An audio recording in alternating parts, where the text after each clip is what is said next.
one of the first things that we have to teach children to do is to use a mat.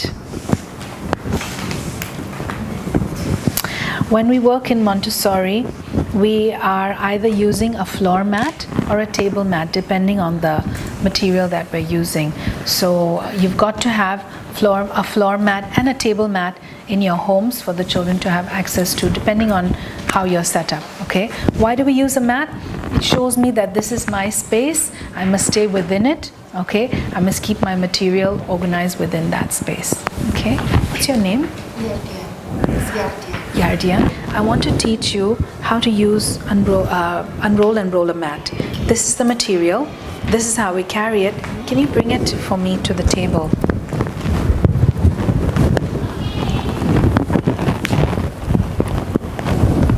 Okay, sit here. Thank you. Yardia, today I'm going to teach you how to unroll and roll this mat. Watch me, then I'll give you a turn to try.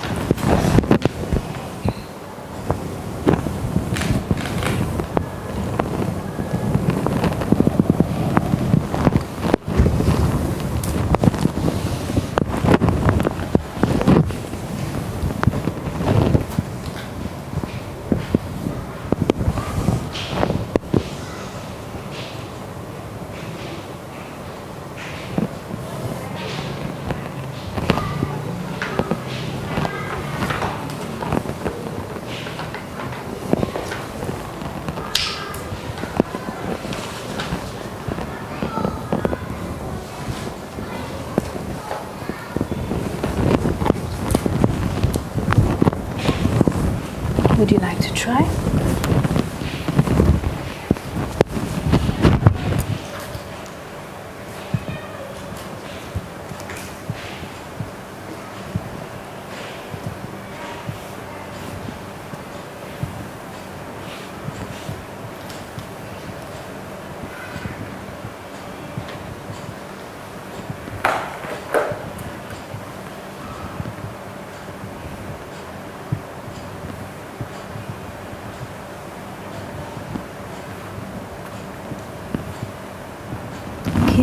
Guardian, today you have learned how to unroll and roll a mat. Anytime you want to do any work, you need to take a mat first, okay? Would you like to return it to the shelf? Are we okay? Yep, sure. When you present, do you have to be quiet and show them, or sometimes with a kid you usually like keep saying stuff, Okay. right? So we definitely, yeah, roll it and stuff. Definitely have to keep quiet, because then you're splitting the senses. The children can do one thing at a time. Either they can listen to you or they can watch you. So we're going to let them watch us. That's more effective than them listening to what we're saying. So then they're confused. So you'll see most of our presentations are done in silence so that the child can watch what we are doing and learn from that. And for young children, it's not easy for them to grasp it one time. Yeah. So do you keep repeating that each time they want to work? Or? So once I've done this, okay, I wouldn't do this for an 18-month-old. I would only do this 2 years and above. 18 months, I would help them. Let's get a mat. Let's roll it out and stuff like that. But I wouldn't do that kind of a presentation, you know. But from 2 years, yes. Then I've watched her. I told her, would you like to try? And I see how she does it. She's never going to do it as perfectly as that.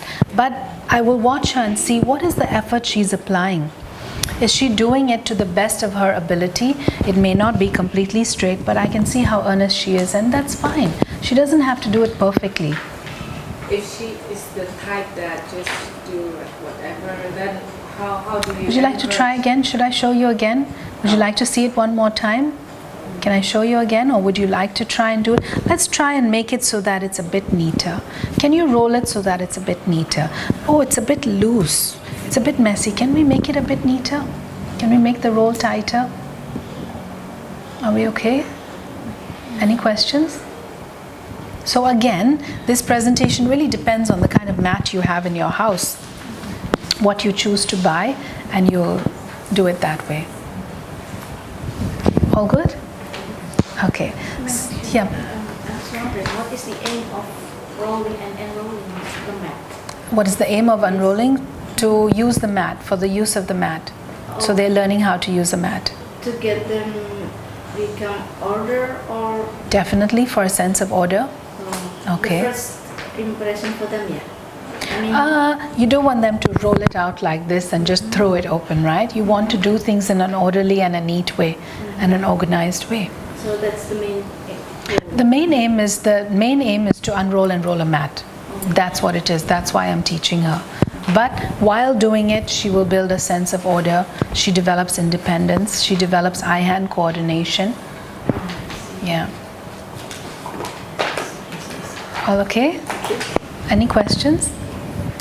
Okay. Before we can get children to carry these kind of trays, we want to teach them how to carry an empty tray first. Because when children carry trays, they don't carry it like this. They carry it like that, and everything goes. In children below the age of 3, we would have these kind of trays. Okay. When you're going downstairs, you'll see all the trays are like this. Because children don't carry straight, they carry a little bit like this in the beginning, and then if it's an open tray, then everything will fall and crash. So these are suitable for younger children. Now when you start, before you encourage them, before you give them a lesson on carrying a tray full of objects, you want to give them an empty tray first. And so you'll tell them, come on, Mary, I want to teach you how to carry a tray. Watch me, then I'll give you a turn to try.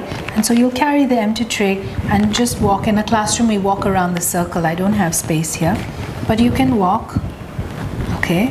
And then put it back and then ask her, would you like to try?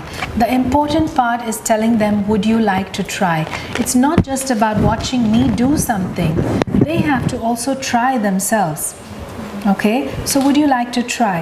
After she's done an empty tray, the next day maybe you can put a bean bag inside it and have tell her, can you walk on this line? Can you take this tray to the end of the room? Can you take this bean bag to the kitchen? Anything simple. After she's done that, give her something heavier, a plastic cup, an empty plastic cup, an empty plastic bowl. Different things to get her used to it. It helps to develop poise, it helps to develop balance, it helps to develop gross motor skills. Okay?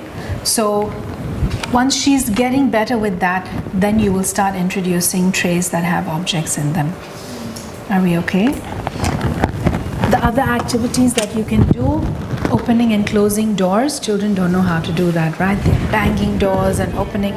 So everything becomes done in that way. Mary, today I want to teach you how to open and close the door. Every time we're going in and out, it's nice when it's quiet.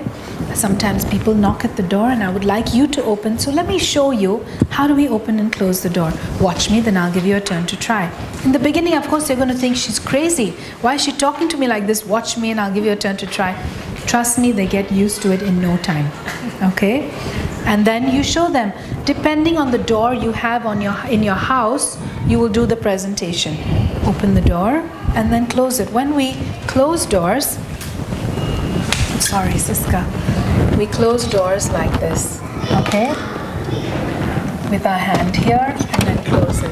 If you're closing it like that, it's not very easy to bang it, okay? Because we can't bang like that, yeah? Like this, we can bang it shut. So we put our hand here and we shut the door. Would you like to try? And then the child would try.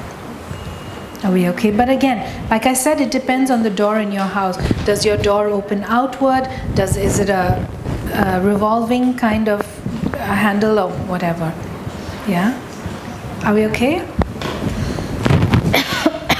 So even if you're doing something in your homes, like today I want to teach you how to get your own water from the jug or from the aqua machine or whatever it is. Watch me, then I'll give you a turn to try.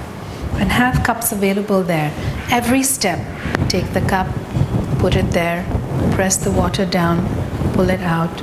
Would you like to try? Okay? Do your steps that way. Yep. Do you talk like that when you're children? Not anymore, but I did. Not anymore. So everything. So, you know, I'm in a classroom right now and I'm teaching you. So it sounds very stern, but it's not that way. Hey, do you guys want to get some water? Can I show you how to do it? Just watch me and then you can try as well. Do you get me? It's not that watch me and you'll have a turn. That's just so formal, right? So no, I didn't talk exactly like that with my children. You go with the flow, you know, of the mood when you're talking. But in a classroom, it doesn't suit to do that. Yeah. Yeah. When your kid is interested in using the aqua Yep. machine, and then she can't stop, so the water is pouring everywhere. So they're going to make mistakes. So again, you have to show them how to tidy it. So if she's made a mistake and she spilled, then you're not going to reprimand her and say, oh no, what have you done, and this and that. But okay, oops, I think the water fell out this time. Next time, can you try and just fill it so there's no spillage? But let's clean it up. Let me show you how to clean it up. And so you show her how to clean it up. Sometimes they purposely make mistakes because they like the thing. Yeah. So it'll happen, all right? And you keep encouraging, you know, we're wasting water and it's not nice, whatever, to waste water and this and that. They will do it once, they'll do it twice, they'll do it 3 times, and then they'll be over it, okay? But